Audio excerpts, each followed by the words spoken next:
विनय कुमार वर्मा, श्री अनुज कुमार, श्री विनय कुमार वर्मा, श्री विशाल यादव,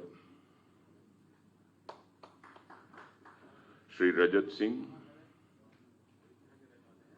श्री संजीव यादव, श्री संजीव यादव, श्री सुरजीत, श्री अर्पित यादव, श्री कुलदीप चौहान,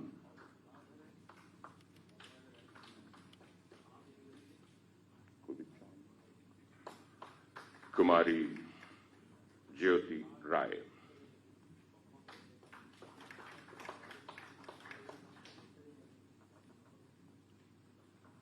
कुमारी अलका सिंह,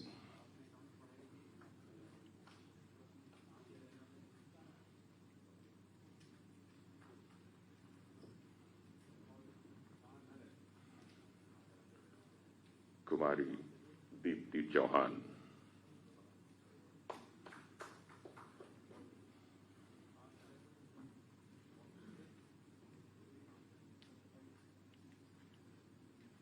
कुमारी एकता,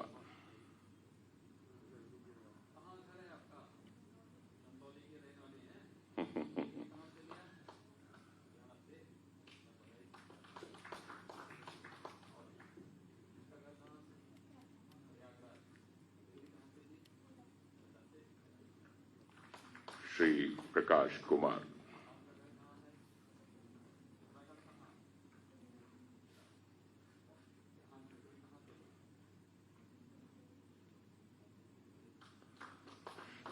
श्री प्रवीण कुमार,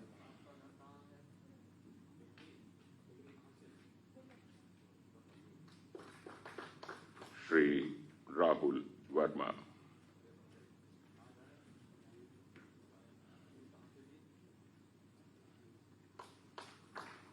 श्री पारस कुमार सिंह,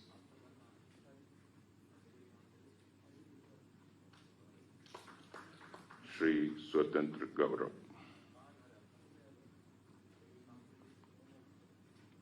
और श्री संदीप कुमार। ओके।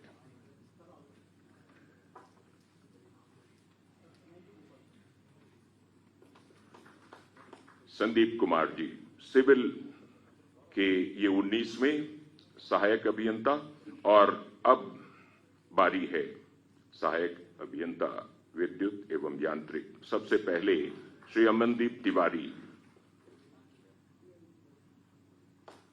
श्री शिवा सिंह, श्री रुद्रेश कुमार शुक्ला,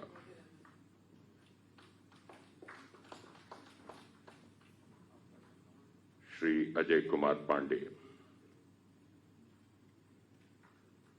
श्री कुलदीप कुमार,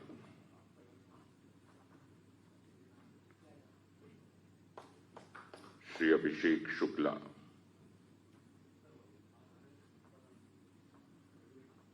श्री राम पूजन यादव,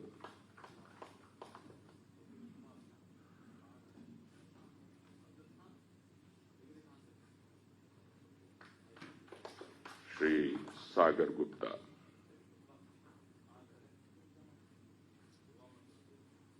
मोहम्मद सैफुल, श्री संदीप मोदनवाल,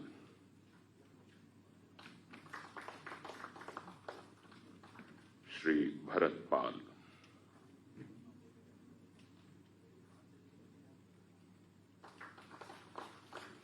कुमारी प्रियंका ओझा, श्रीमती श्वेता रस्तोगी, कुमारी साधना,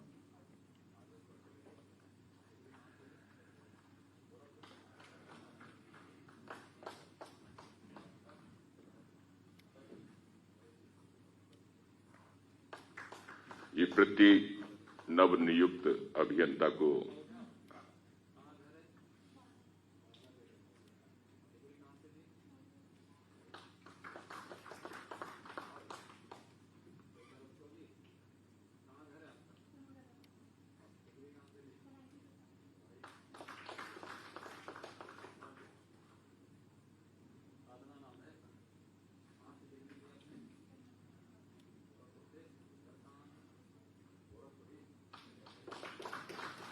प्रत्येक नवनियुक्त अभियंता को आजीवन ये स्मरण रहेगा कि माननीय मुख्यमंत्री जी ने न सिर्फ उनको नियुक्ति पत्र सौंपा, बल्कि व्यक्तिगत रूप से उनका नाम और कहां से आप आए हैं ये जानकारी भी हासिल की, और ये जो इंटरैक्शन का एक भाव होता है वो आपको आह्लादित करता है, आपको पुलकित करता है। अब मैं माननीय मुख्यमंत्री जी से निवेदन करता हूं उनके आशीर्वचन के लिए।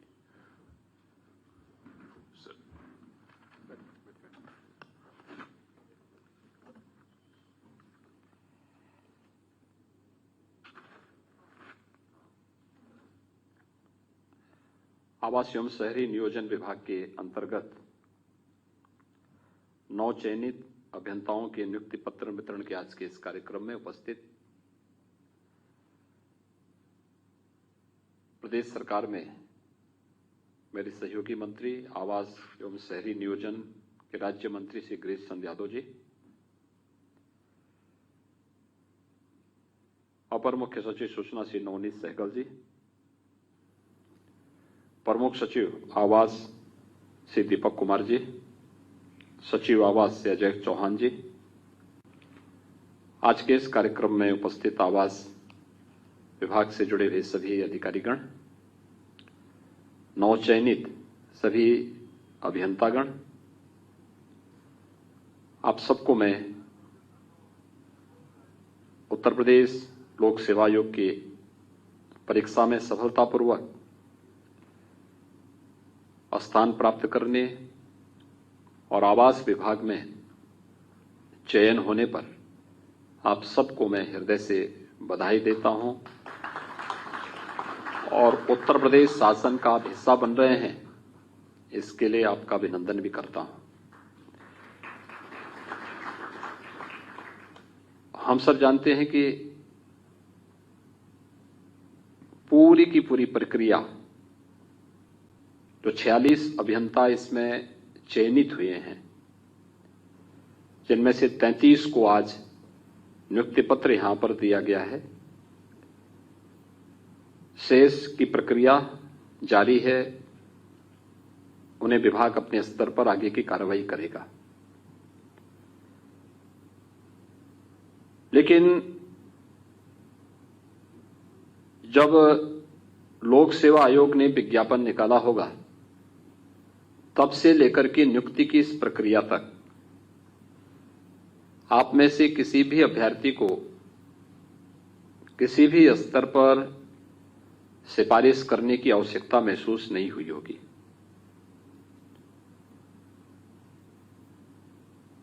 हर एक आयोग और बोर्ड की कार्यप्रणाली को पूरी ईमानदारी और पारदर्शिता के साथ आगे बढ़ाने के लिए सरकार ने जहां उन्हें पूरी स्वतंत्रता दी है,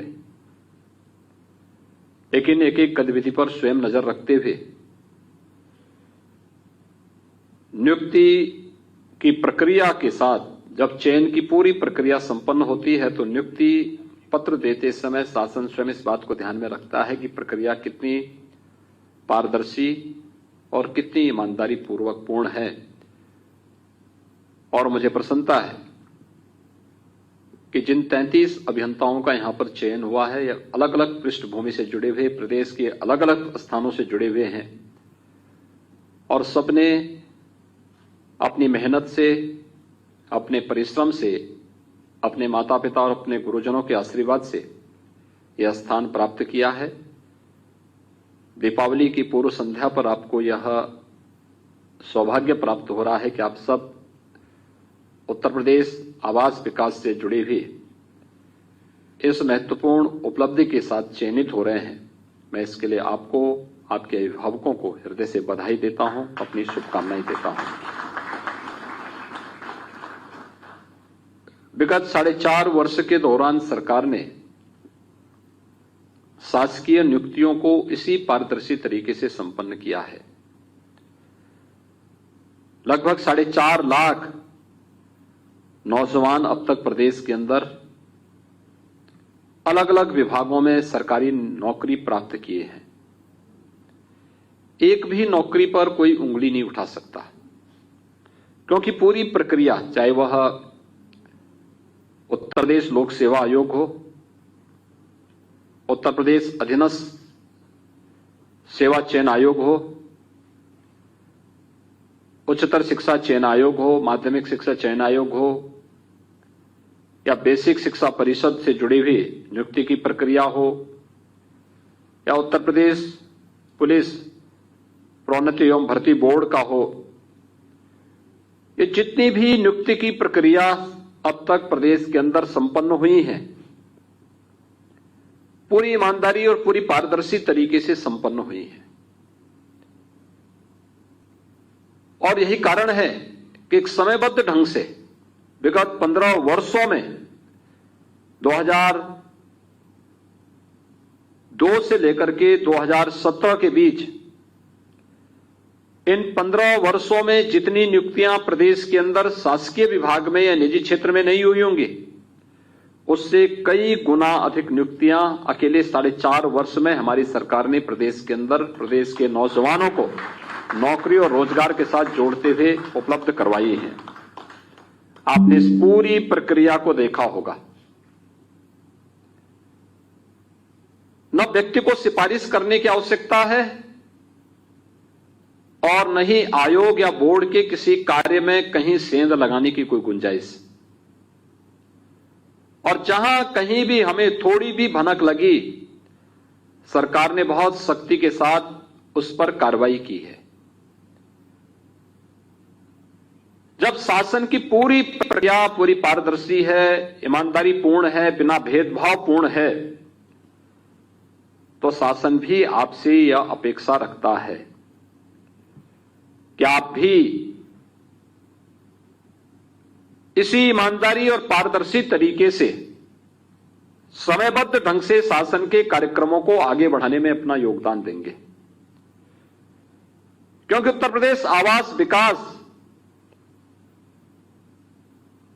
संभवतः देश का सबसे बड़ा ऐसा विभाग है जो सामान्य जन की दिन प्रतिदिन से जुड़ी हुई समस्याओं के साथ जुड़ा हुआ है। किसी को घर का नक्शा पास करना हो तो विकास प्राधिकरणों के पास जाता है। सभी 29 विकास प्राधिकरण आवास विभाग के ही अंतर्गत आते हैं। मेट्रो की पूरी कार्रवाई आवास विभाग ही इस कार्रवाई को देखता है, जिसमें 4 सिटी के अंदर अब तक मेट्रो का संचालन हो चुका है। कानपुर और आगरा में वर्तमान में मेट्रो पे कार्य युद्ध स्तर पर चल रहा है। कुछ अन्य शहरों में भी हम लोग मेट्रो की कार्रवाई को, पब्लिक ट्रांसपोर्ट के इस आधुनिक मॉडल को प्रस्तुत कर रहे हैं, आगे बढ़ा रहे हैं।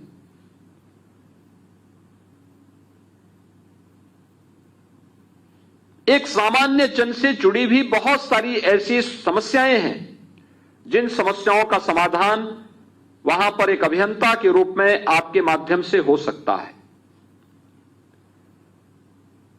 और इसमें तकनीक का उपयोग करना, क्योंकि आप में से जुड़े हुए ज्यादातर जो युवा हैं वह आधुनिक तकनीक से पूरी तरह अपने आप को उस तकनीक के साथ जोड़ करके उस योजना का लाभ विभाग को अपने अपने विभागों में भी दे सकते हैं, जिसमें 29 विकास प्राधिकरण, 4 विशेष क्षेत्र विकास प्राधिकरण, नगर एवं ग्राम नियोजक विभाग तथा 72 विनियमित क्षेत्र भी वर्तमान में इस विभाग के अंतर्गत आते हैं। और इसमें जो मैं बता रहा था, मेट्रो के लिए Uttar Pradesh metro rail corporation के माध्यम से अब तक प्रदेश में दिल्ली, गाजियाबाद, मेरठ रैपिड रेल की परियोजना के क्रियान्वयन की कार्रवाई भी इसी के माध्यम से हो रही है। अमृत योजना के अंतर्गत नगरों के सुनियोजित विकास हेतु उत्तर प्रदेश के लगभग 60 नगरों में जीआईएस आधारित जो महायोजनाएं हैं उस पर भी तेजी के साथ कार्य चल रहा है। और दिसंबर 21 तक उसको पूर्ण करने का एक लक्ष्य भी रखा गया है। लखनऊ का जो मेट्रो है 23 किलोमीटर वर्तमान में चल रहा है। कानपुर मेट्रो इस महीने के अंत तक तैयार होगा और हम लोग इसे अगले महीने इसके लोकार्पण की कार्रवाई भी करेंगे। फर्स्ट फेज को हम लोग वहां पर ट्रायल के लिए लेंगे। ट्रायल के बाद उसमें कॉमर्शियल उनका रन प्रारंभ हो जाएगा। तकनीक के माध्यम से एक सामान्य जन से जुड़ी हुई समस्या का समाधान करने और उनके जीवन को और भी आसान बनाने के तरीके अपनाए जा सकते हैं। मुझे याद है हमारे बहुत सारे ऐसे प्राधिकरण थे जिसमें लोग बहुत परेशान थे। कानपुर, गोरखपुर, लखनऊ, अलीगढ़, गाजियाबाद, मेरठ और भी तमाम अन्य स्थलों पर लगातार शिकायतें आ रही थी। हमने वहां व्यापक बदलाव किया, लोगों के सामने लक्ष्य तय किए और तकनीक का भरपूर उपयोग करने की स्वतंत्रता दी।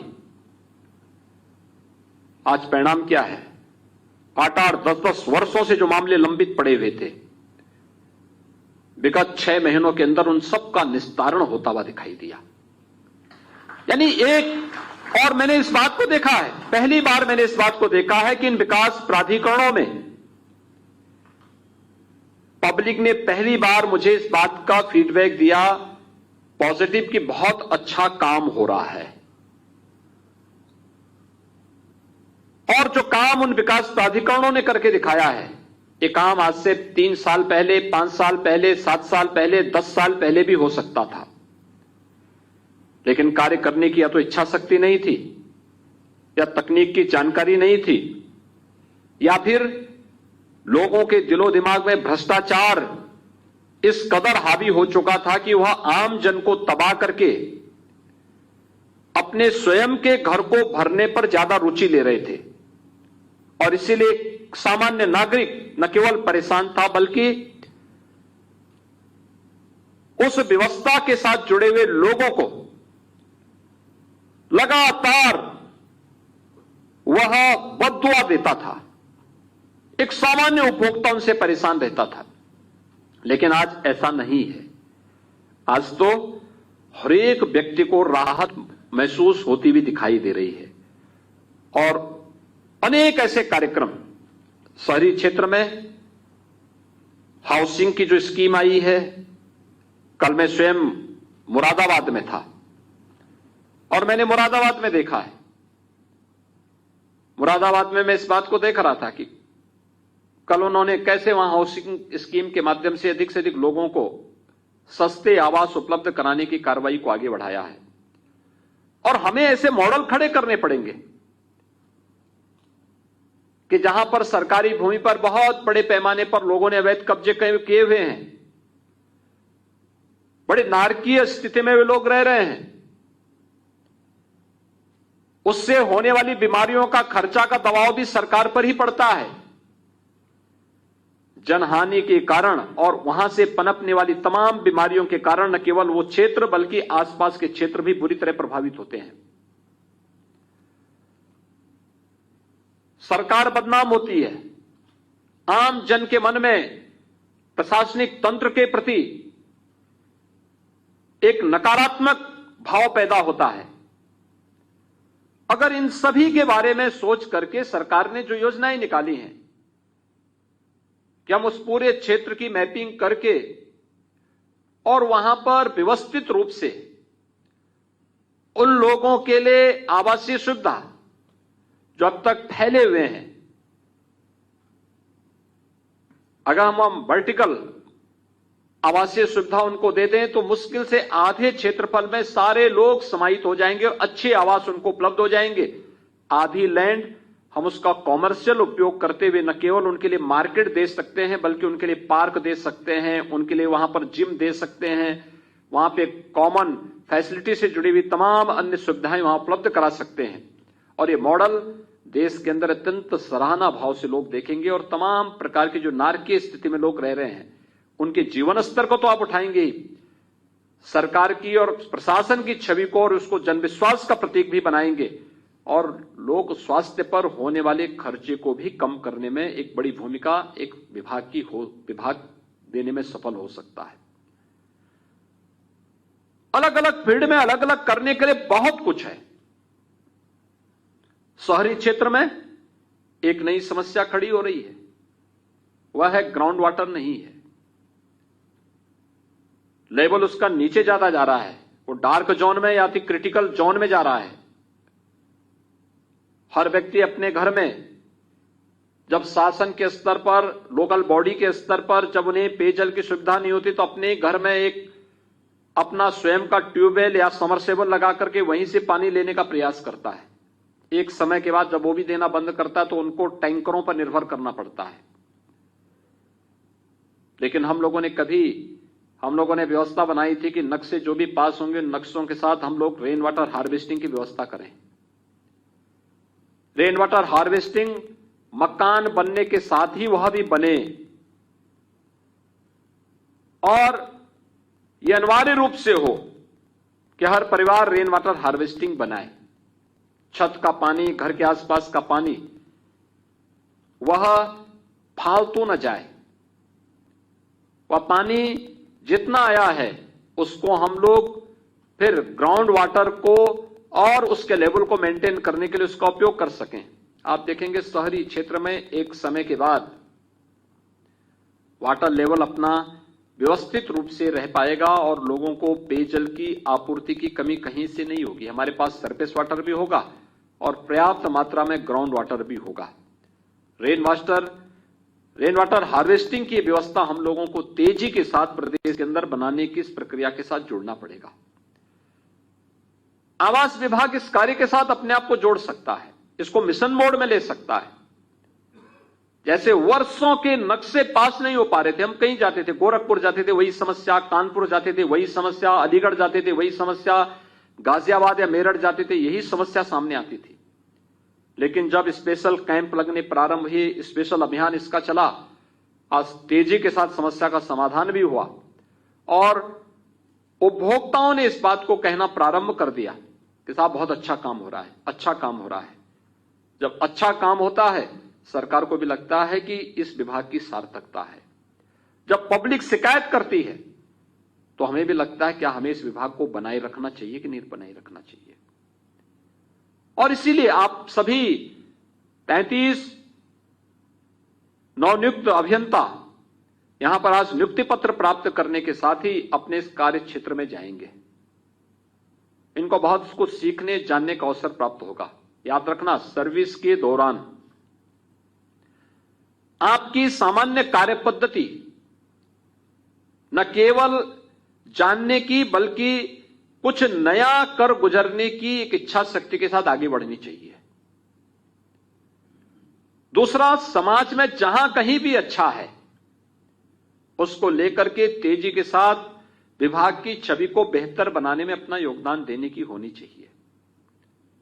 अगर हम केवल पहले दिन से ही बेईमानी और भ्रष्टाचार के चंगुल में फंस जाएंगे, याद रखना एक समय के बाद मैंने देखा है कि उसका पहला कैरियर बहुत अच्छा था, धीरे धीरे करके आगे बढ़ता गया और अंतिम समय में ऐसा हुआ कि सरकार को उसकी पूरी सर्विस को बीच में ब्रेक करके उसको जबरन रिटायर करना पड़ा, घर भेजना पड़ा या बर्खास्त करना पड़ा या एफआईआर लॉन्च करके उसको जेल के अंदर डालना पड़ा। ऐसी स्थिति आनी ही नहीं चाहिए और इससे पहले दिन से जब आप बचेंगे तब जनविश्वास का प्रतीक बने रह पाएंगे। और मैं उम्मीद करता हूं कि जिस पारदर्शी प्रक्रिया को अपना करके ईमानदारी पूर्वक हर एक योग्य अभ्यर्थी को हम लोगों ने प्रदेश के अंदर भरपूर अवसर दिया, जिसका परिणाम है कि 4.5 वर्ष के दौरान 4.5 लाख से अधिक युवाओं को हम लोगों ने सरकारी नौकरी प्रदेश के अंदर उपलब्ध करवाई है। अगर ये 4.5 लाख की वर्कफोर्स प्रदेश के विकास में अपना योगदान ईमानदारी पूर्वक करने लग जाए, कोई कारण नहीं, कोई कारण नहीं कि हम उत्तर प्रदेश को देश की नंबर 1 की इकोनॉमी बनाने में कहीं पीछे रह जाएंगे। एकदम हम नंबर 1 पर आएंगे, क्योंकि उत्तर प्रदेश ने 4.5 वर्ष के अंदर जो दूरी तय की वह एक टीम वर्क का परिणाम है। 4.5 वर्ष पहले उत्तर प्रदेश देश की 6ठी अर्थव्यवस्था थी, आज हम देश के नंबर 2 की अर्थव्यवस्था है। अगर 4.5 वर्ष के अंदर हम 6 से नंबर 2 पर आ सकते हैं तो कोई कारण नहीं कि अगले कुछ वर्षों में उत्तर प्रदेश नंबर 2 से नंबर 1 पर ना आ जाए। ईज ऑफ डूइंग बिजनेस में उत्तर प्रदेश 14वें स्थान पे था। 4.5 वर्ष के अंदर किए गए रिफॉर्म और उस प्रक्रिया को तेजी के साथ आगे बढ़ाने का परिणाम क्या है कि आज उत्तर प्रदेश 14 से उसकी रैंकिंग में सुधार हुआ, जो नंबर 2 पर है। यानी ये सारी चीजें उत्तर प्रदेश की प्रति व्यक्ति आय को कई गुना बढ़ाने में हमें मदद मिली। ये तब जब एक बेहतर पहल हुई है, हर एक स्तर पर एक सामूहिकता का परिणाम है। ये केवल मुख्यमंत्री की जिम्मेदारी नहीं या मंत्रिमंडल की जिम्मेदारी नहीं है। ये मंत्रिमंडल के साथ साथ जनप्रतिनिधियों, प्रशासनिक तंत्र, सभी कर्मियों और जनता जनार्दन का एक साथ जब सामूहिक प्रयास होता है तो परिणाम कई गुना बेहतर तरीके से सामने आता है। और उस बेहतर तरीके से परिणाम को आगे बढ़ाने के लिए ही हम लोग हर एक नियुक्ति की प्रक्रिया के साथ इस प्रकार के आयोजन को आगे बढ़ाते हैं, जिससे आप सभी लोग अपने अपने कार्य क्षेत्र में जाकर के अच्छा कर सकें, कुछ नया देशपन दे सकें, विभाग के आमूलचूल परिवर्तन और सुधार करने में अपना योगदान सकारात्मक रूप से दे सकेंगे। इस विश्वास के साथ आज धन्वंतरि जयंती है, आरोग्य के देवता हैं भगवान धन्वंतरि, और आरोग्य के देवता धन्वंतरि के जयंती के अवसर पर आपको नियुक्ति पत्र मिलना आपके लिए एक सौभाग्य का अवसर लेने वाला है। मुझे लगता है विभाग की आरोग्यता के लिए आप सभी कार्य कर पाएंगे। इस विश्वास के साथ मैं आप सबको नियुक्ति पत्र वितरण में आपको, आपके परिवार के सभी सदस्यों को, आपके शुभचिंतकों को हृदय से बधाई देता हूं। दीपावली की मंगलमय शुभकामनाएं आप सबकी प्रति व्यक्त करते हुए अपनी वाणी को यहीं पर विराम देता हूं। धन्यवाद। जय हिंद।